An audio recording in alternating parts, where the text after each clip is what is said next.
Good evening and welcome to this special edition of our financial education series. In this session, we are going to discuss trading the news, and we are going to focus specifically on interest rate decisions. My name is Francois Plessis, and I'm the market analyst here at ATFX Africa.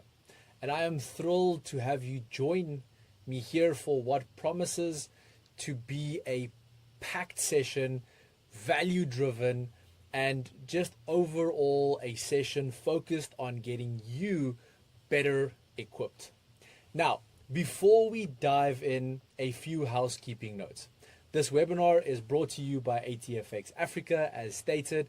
Everything that we discuss is strictly for educational purposes only.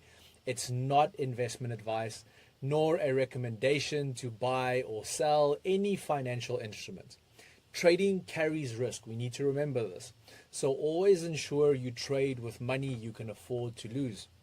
Never, risk rent money.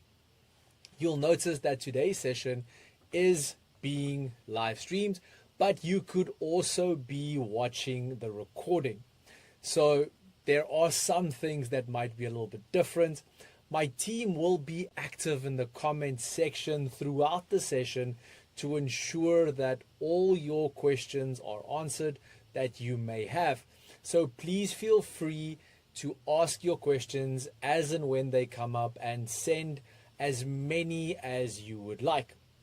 But here's a fun incentive just to boost things a little bit. Everyone who asks a question in the comment section will automatically be entered into a lucky draw to win a $50 funded trading account. So get involved and get your trading journey started. Now, if you are, a little bit shy and you would like to still ask me a question, but you don't want to do it in the comment section, you are also welcome to send me an email.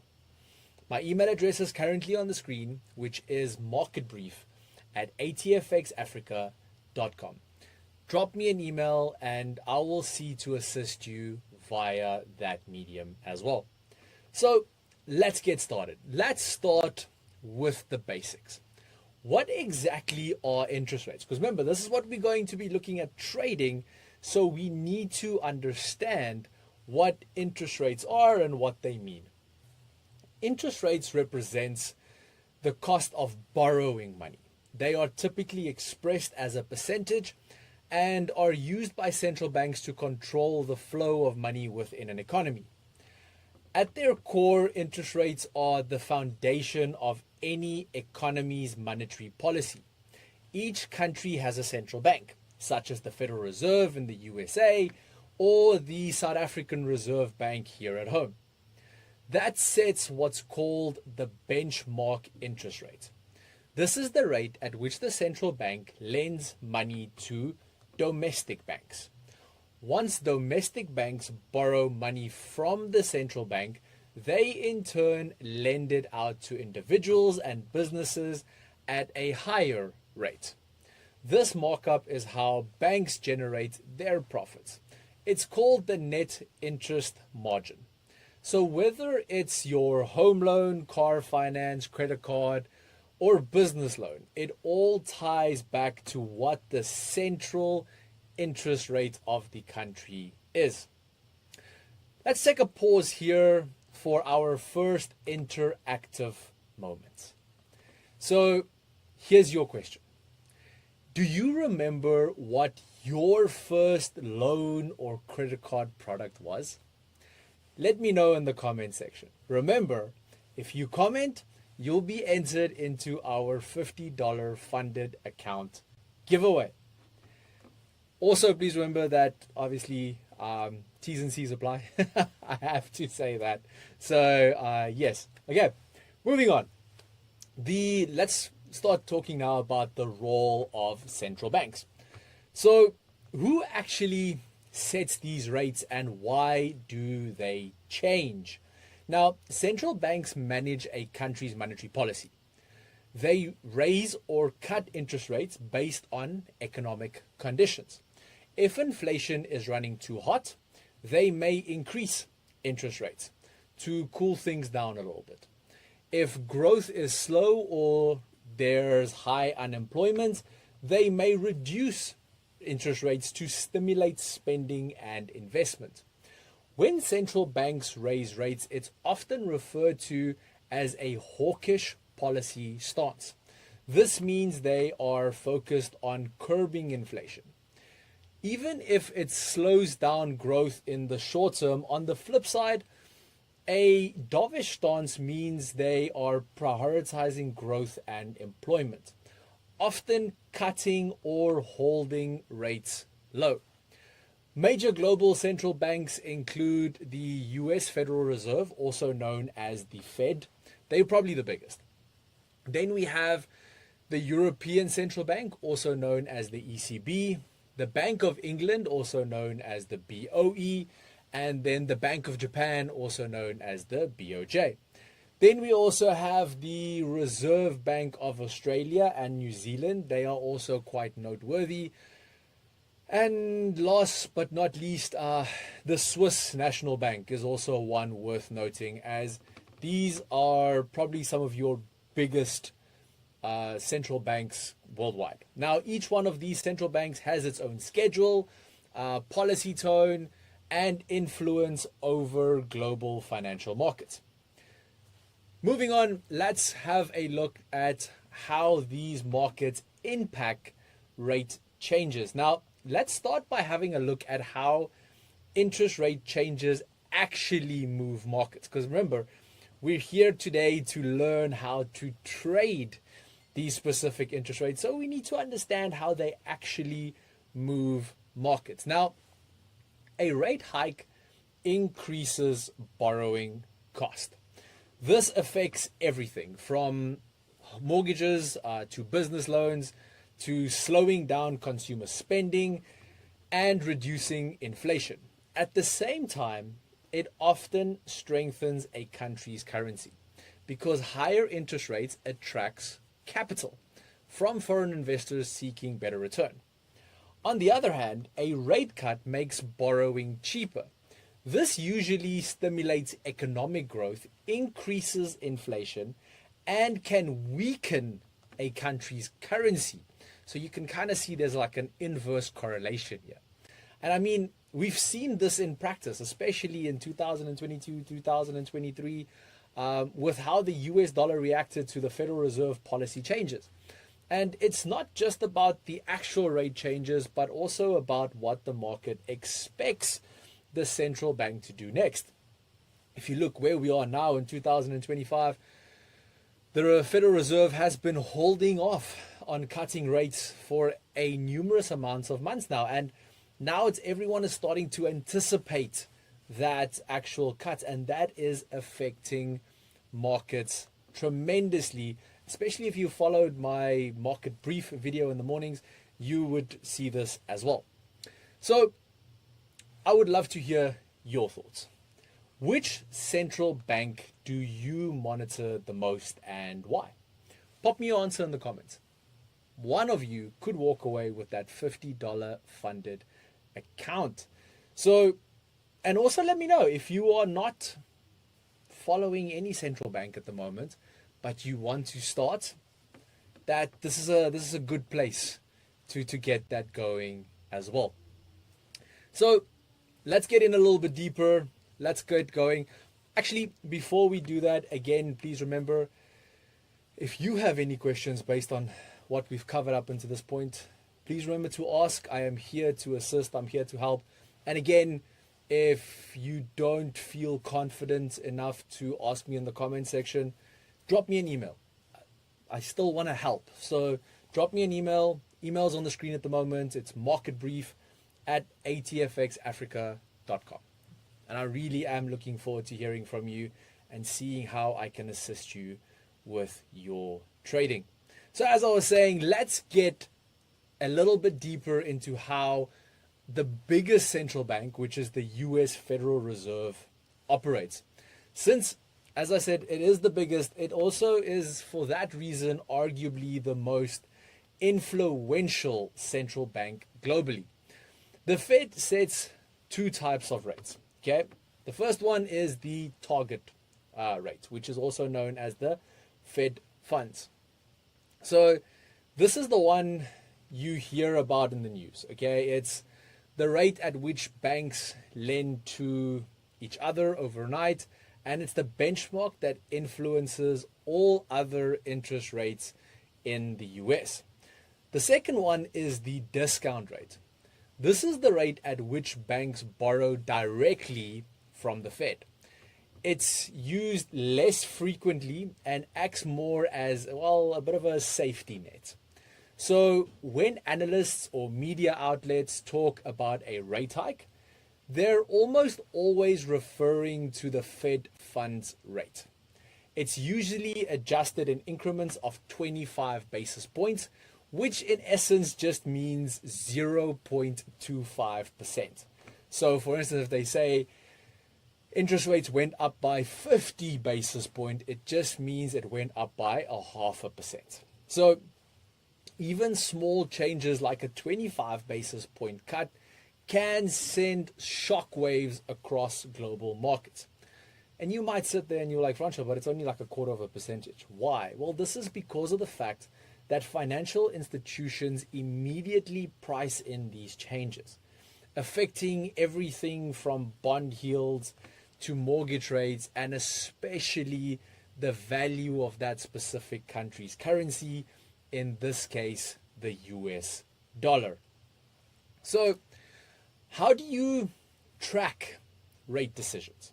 And I know keeping up or keeping track of when central banks meet and what decisions they make, this is crucial for any informed trader. So one of the most user-friendly resources, in my opinion, is, well, the economic calendar on your ATFX portal. So if you go to ATFX.com, I'll put the website for you on the screen as well just now. And then you head over to Learn to Trade. You will then see there's a tab that says Economic Calendar. Now here, you'll be able to see when the next interest rate decision would be. So this economic calendar provides, well, it also includes all central bank interest rates announcements. It includes press statements, meeting minutes. You can see all of this there as well. And as we said, the site here lets you filter by importance. So if you go here to the top, you can filter from a 1-star to a 3-star event. You can also choose the country. And based on this, you can also see how this specific event is expected to move markets. Now, here's something very important that we need to focus on.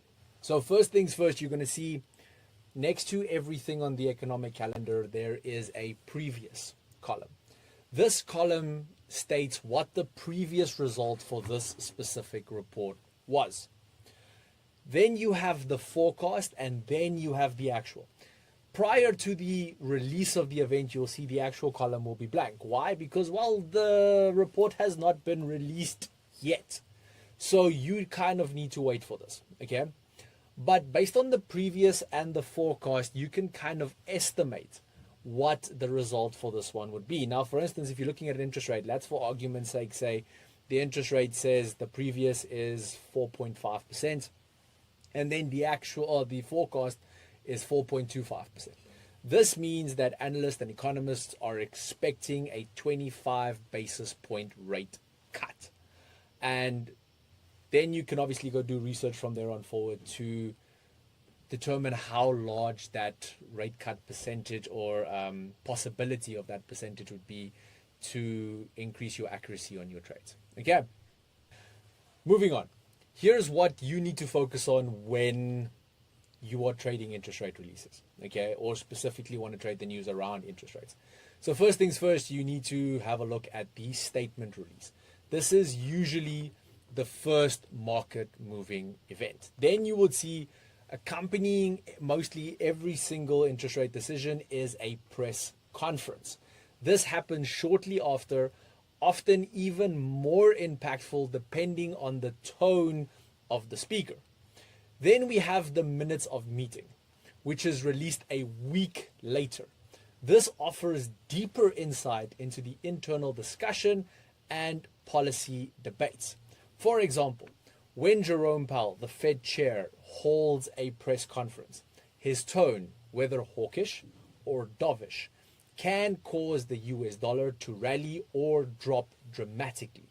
The same applies to the ECB president, Christine Lagarde.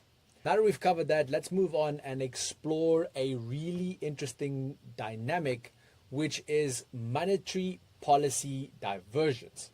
Now, you might sit there and go, well, Francois, what in the world is this? Now, this happens when one central bank is raising rates while another is keeping them low or cutting.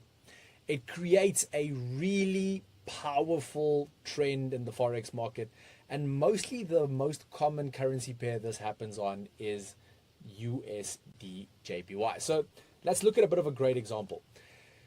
In 2022, the Federal Reserve aggressively raised rates, while the Bank of Japan held its benchmark rate at minus 0.1%. Traders, you kind of have to visualize the impactfulness of this, okay?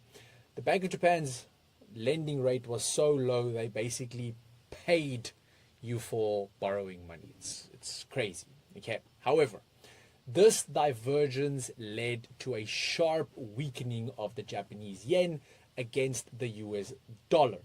The USD JPY pair surged to multi-decade highs.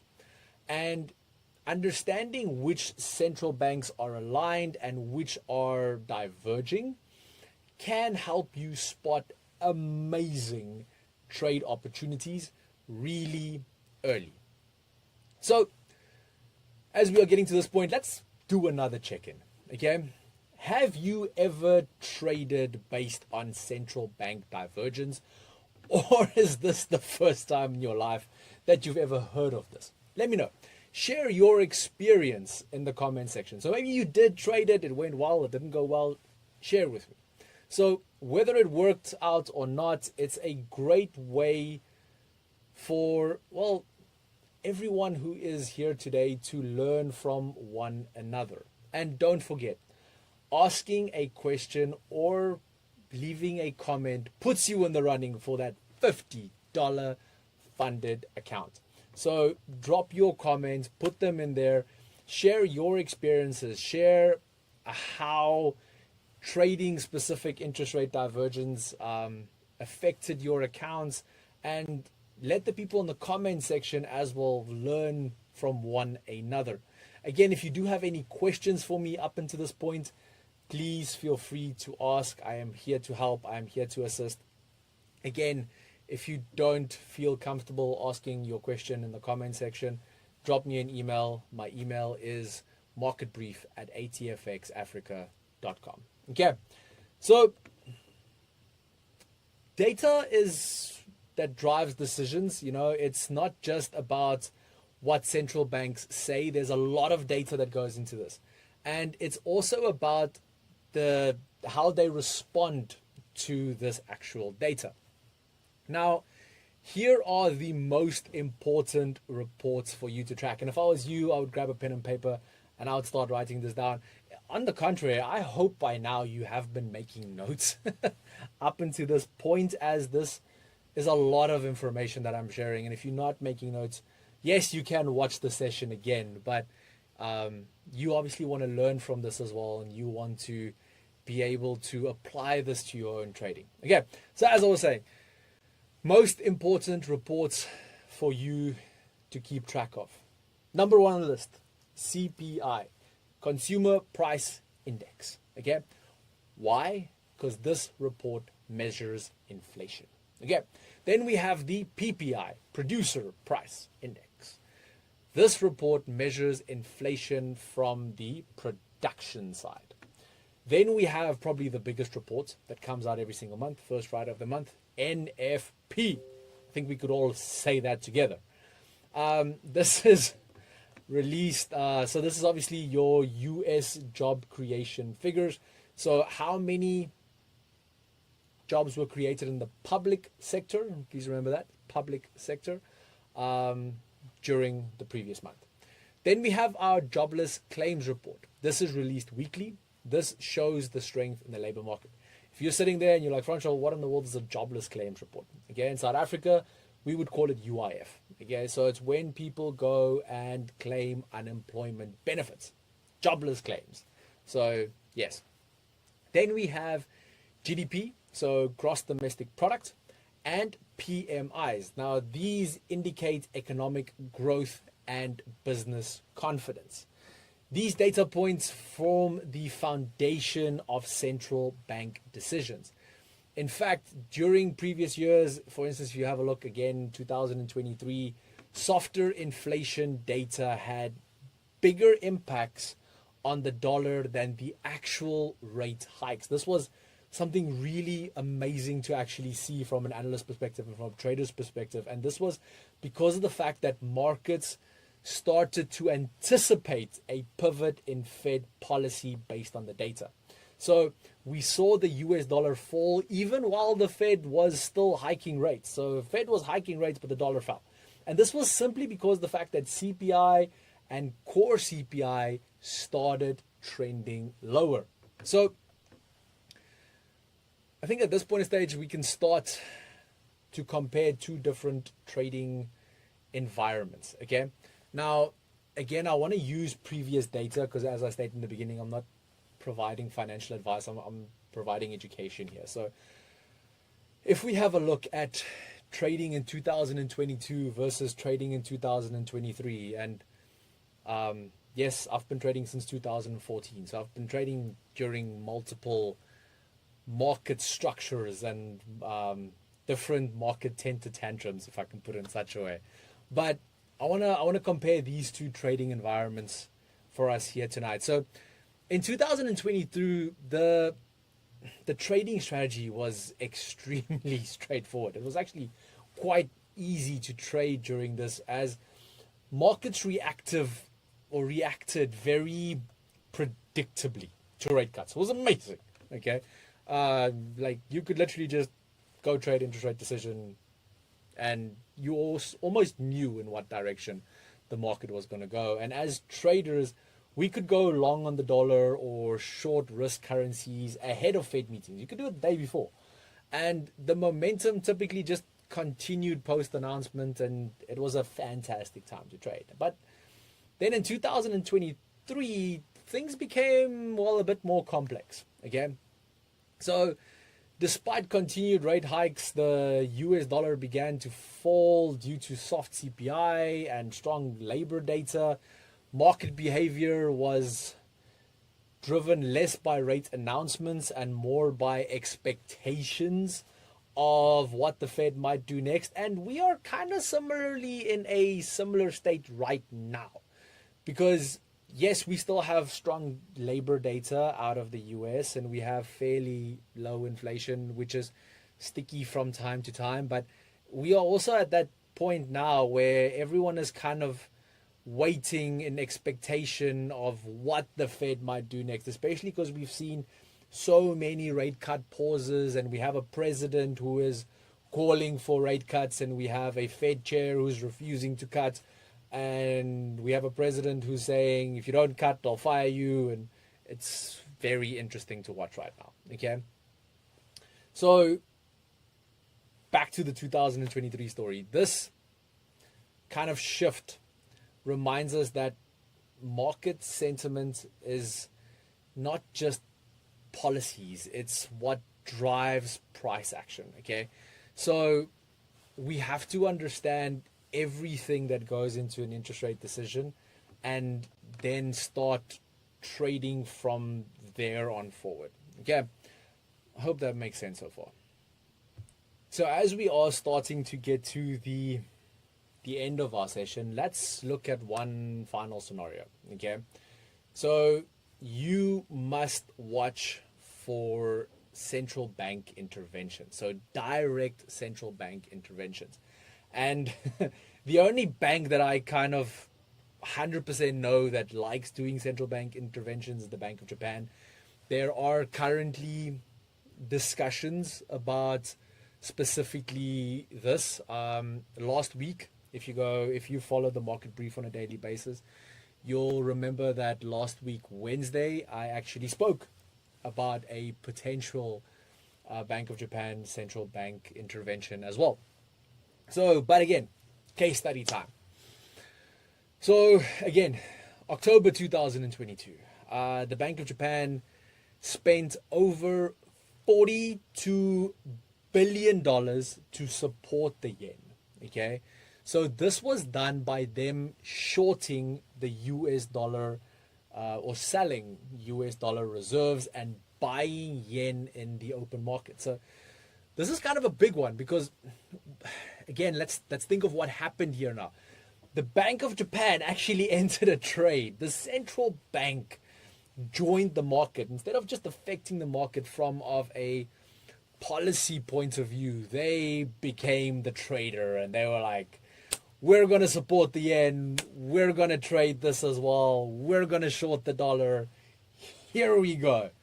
And despite Fed rate hikes at the time, the dollar fell against the yen, and trust me, it fell like a rock, which this proves that when a central bank steps in directly, it can override monetary policy fundamentals, at least in the short term. You will also see, if you look at a chart, it wasn't a very long-term decision or a long-term outcome, but it did create a lot of short-term volatility. And again, this is just a reminder that fundamentals, sentiment, and policy action must all be considered together.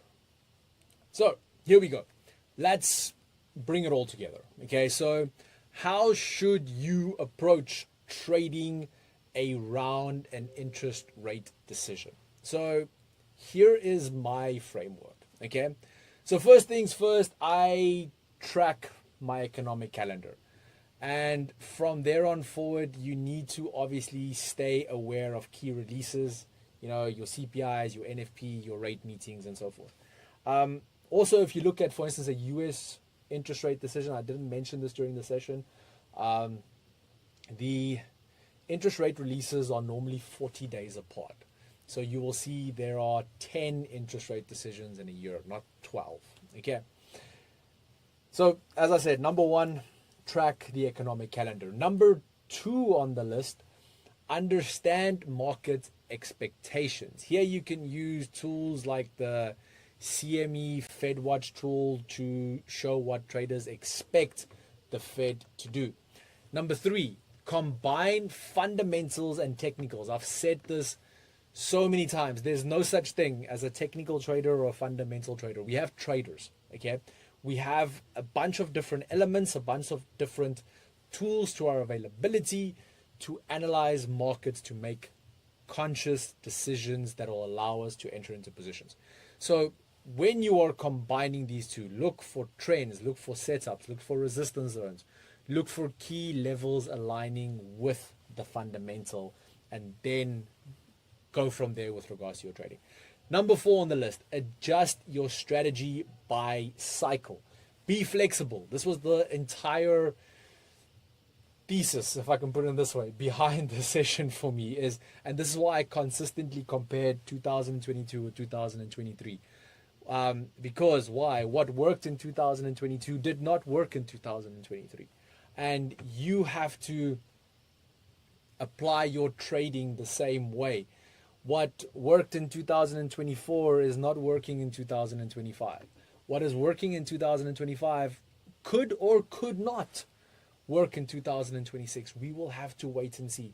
But you as a trader need to remain flexible. Okay. Last question. Let's make this last one count. Let me know. What's one thing you've learned today in this session that you'll apply in your trading? Let me know in the comments. And again, remember, if you comment, you go into the draw for that $50 funded account. So as you are leaving me those comments, I'm going to leave you with my final thoughts. So as we wrap up, here's your quick recap. And again, I hope you made notes. If you didn't, these will be some nice notes to make, okay? Interest rate decisions are key to market volatility, but they're just one piece of the puzzle. Okay, number 2, data drives sentiment. Sentiment drives prices. Write that one down. That's a really cool quote. Tools like the economic calendar on the ATFX website, or if, for instance, I love using technical analysis. For technical analysis, I love using TradingView. TradingView is also a great tool. And then if you want to see the estimates for what the Fed could potentially do, bls.gov. And so these are some essentials for me specifically for staying informed. So I'm dropping some key websites here now that is normally only used by analysts. So you're getting some really good information here today. So again, please make note. Okay, then the last one, use both technical and fundamental analysis together to get the best results.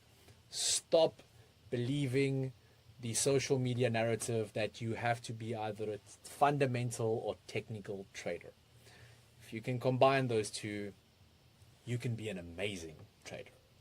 And finally, don't forget about the $50 funded trading account giveaway.